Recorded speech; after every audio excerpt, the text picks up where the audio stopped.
लोग समझ नहीं सकते जिन कामों को करने के लिए प्रभु ने आपको निर्धारित किया, और इसीलिए अगर आप उनकी परवाह करोगे आप कभी भी कर नहीं पाओगे। तुझे क्या हो गया? तू ये क्या कर रहा है?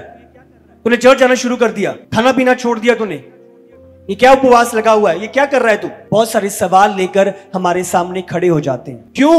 क्योंकि वो जानते और पहचानते नहीं है उस उद्देश्य को जो स्वर्ग से प्रभु ने हमारे लिए निर्धारित किया है। वो ऑप्शन नहीं है, वो अवश्य है। संसार समझे या ना समझे मायने नहीं करता, पर जो प्रभु ने हमें ठहराया है हमें समझना है, हमें करना है, क्योंकि ये करना अवश्य है। पहला कुरिन्थियों 15 उसका 10। परंतु मैं जो कुछ भी हूँ परमेश्वर के अनुग्रह से हूँ। उसका अनुग्रह जो मुझ पर हुआ वह व्यर्थ नहीं हुआ, परंतु मैंने उन सब से बढ़कर परिश्रम भी किया, तो भी यह मेरी ओर से नहीं हुआ, परंतु परमेश्वर के अनुग्रह से जो मुझ पर था। दोस्त कुड़कुड़ाए, सहेलियां रूठ जाएं, पर हमारे पास ऑप्शन नहीं है, ऐसा चलना अवश्य है। आज परिवार विरोध में खड़ा हो जाता है, तो हमारे तरीके से क्यों नहीं चल रहा? मैं नहीं चल सकता, जिसने मुझे बुलाया है मुझे उसके तरीके से चलना अवश्य है। तो सारा संसार प्रसन्न नहीं होएगा, पर आपको वो करना है जो प्रभु की ओर से है, क्योंकि वो करना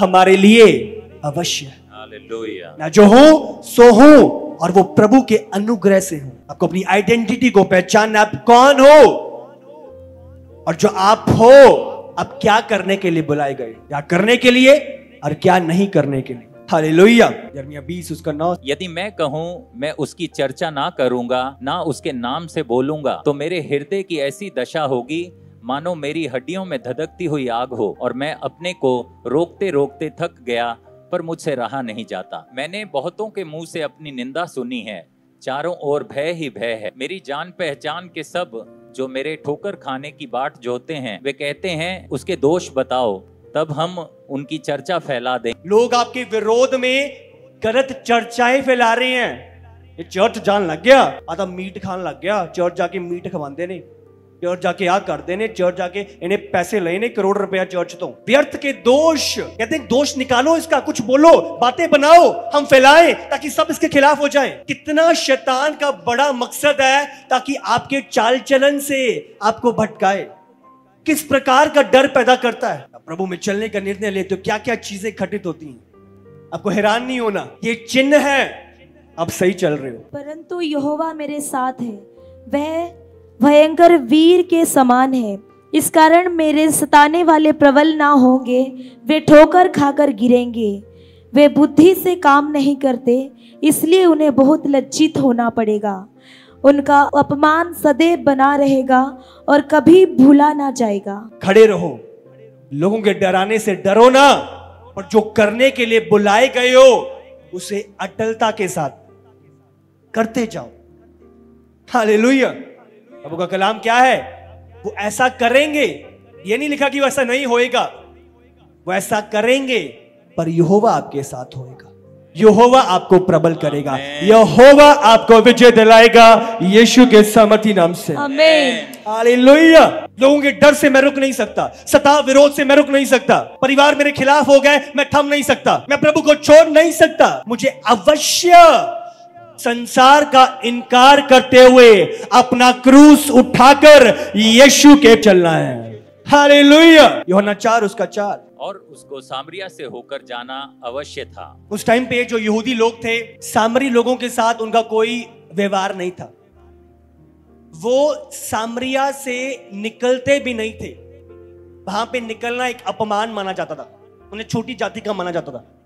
नहीं, हम अगर उनको सामरिया के पार जाना था, पता नहीं कितने किलोमीटर ज्यादा थे, वो घूम के जाते थे, पर उनके बीच में से नहीं निकलते थे। और जब चेलों ने सुना यीशु कह रहा है सामरी के बीच में से होके जाना है, प्रभु क्या कर रहा है तू? हमारा उनसे कोई नाता नहीं है, हम उनके पास नहीं जाते, हम उनके रास्ते में से नहीं निकलते। उसने क्या कहा? मेरा सामरिया में से जाना अवश्य है। संसार क्या डिमांड करता है मायने नहीं करता, हमारा चलना प्रभु के कलाम के अनुसार है, प्रभु के वचन के अनुसार है, प्रभु की इच्छा के अनुसार है। हमारा मकसद प्रभु के मकसद को पूरा करना है। हालेलुया। हालेलुया। जब सामरिया गया तो क्या हुआ? एक औरत के द्वारा वो सारा एरिया, सारा शहर बचाया गया, क्योंकि यीशु ने ठान लिया था कि मैं अवश्य सामरिया में से निकलूंगा। आपका ठानना, आपका अवश्य करना बहुत चीजों को बदल सकता है। हालेलुया। हालेलुया। प्रेरितों के काम 18 उसका 21। परंतु यह कहकर उनसे विदा हुआ, यदि परमेश्वर ने चाहा तो मैं तुम्हारे पास फिर आऊंगा। तब वह इफसुस से जहाज खोलकर चल दिया। अब सोचते नहीं वो क्या कह रहा है, क्या होगा क्या नहीं है। आपका एक ही ध्यान है, क्रूस उठाते हुए, करता और सिद्ध करता की ओर ताकते हुए आगे ही बढ़ते जाना। क्या होगा क्या नहीं होएगा आपको कुछ समझ नहीं आता, सिर्फ एक ही मकसद को पूरा कर। 19 उसका 21 भी पढ़ेंगे प्रेरितों के काम। जब ये बातें हो चुकी तो पौलुस ने आत्मा में ठाना कि मकिदुनिया और अखया से होकर यरूशलेम को जाऊं, और कहा वहां जाने के बाद मुझे रोम को भी देखना अवश्य है। मैं ठहराया गया हूं वहां पे रोम में उन लोगों को जाके प्रचार करने के लिए। वो मुझे बांध देंगे, मुझे मार देंगे, मुझे पता है, पर मेरा जाना अवश्य है। आप फिर मौत से डरते नहीं हो, अब जेल से डरते नहीं हो। ये चीजें आपको भटका नहीं देती, भरमा नहीं देती, डरा नहीं देती। आपको पता है मुझे चलना है, मैं आगे मर भी जाऊं तो ओके। और उसको कहता है मेरे लिए जीना मसीह है, मरना लाभ है। मन तो करता है आज ही कूच कर जाऊं, पर तुम्हारे लिए रुका हूं। डरते और घबराते नहीं। बाइबल में लिखा है पौलुस ने क्या कहा था, मुझे रोम पर कदम रखना, रोम में जाना अवश्य है। रोम तक जाना उसका अवश्य था। तो रोम जाने से पहले मौत उसे मार नहीं सकती थी। एक समय आया जब वो जहाज में जा रहे थे, बाइबल बयान करती है कि शिप रेक हो गया, जहाज टूट गया और सारा सामान, सारे लोग समुंदर के बीच। पौलुस उसी जहाज में था, उसी समुंदर में गिरा, पर मौत उसे मारने ना पाई। बाइबल में क्या, दूत उसके पास पहले ही आ गया था। 2 कुरिन्थियों 5 उसका 10। क्योंकि अवश्य है कि हम सब का हाल मसीह के न्याय आसन के सामने खुल जाए, कि हर एक व्यक्ति अपने अपने भले बुरे कामों का बदला जो उसने देह के द्वारा किए हो पाए। ध्यान दे, न्याय का दिन अवश्य है, वो पक्का आ रहा है। अब चाहो ना चाहो, आप इग्नोर करो, चेतावनियों को गंभीरता से ना लो, वो मायने नहीं करेगा। जो न्याय का दिन है वो अवश्य आ रहा है। जो आप बोल रहे हो आप काटोगे, सियासन होगा, न्याय होगा, वो अवश्य होगा। यूहन्ना 4:24। परमेश्वर आत्मा है और अवश्य है कि उसकी आराधना करने वाले आत्मा और सच्चाई से आराधना करें। कुछ मांगने के लिए नहीं, ये मिल जाएगा, ऐसा हो जाएगा, प्रभु और सच्चाई से। प्रभु कौन है? वो है उसके लिए, कुछ दे ना दे फर्क नहीं पड़ता, वो जो है उसके लिए। यूहन्ना 12 उसका 26। यदि कोई मेरी सेवा करे तो मेरे पीछे हो ले, और जहाँ मैं हूँ वहाँ मेरा सेवक भी होगा।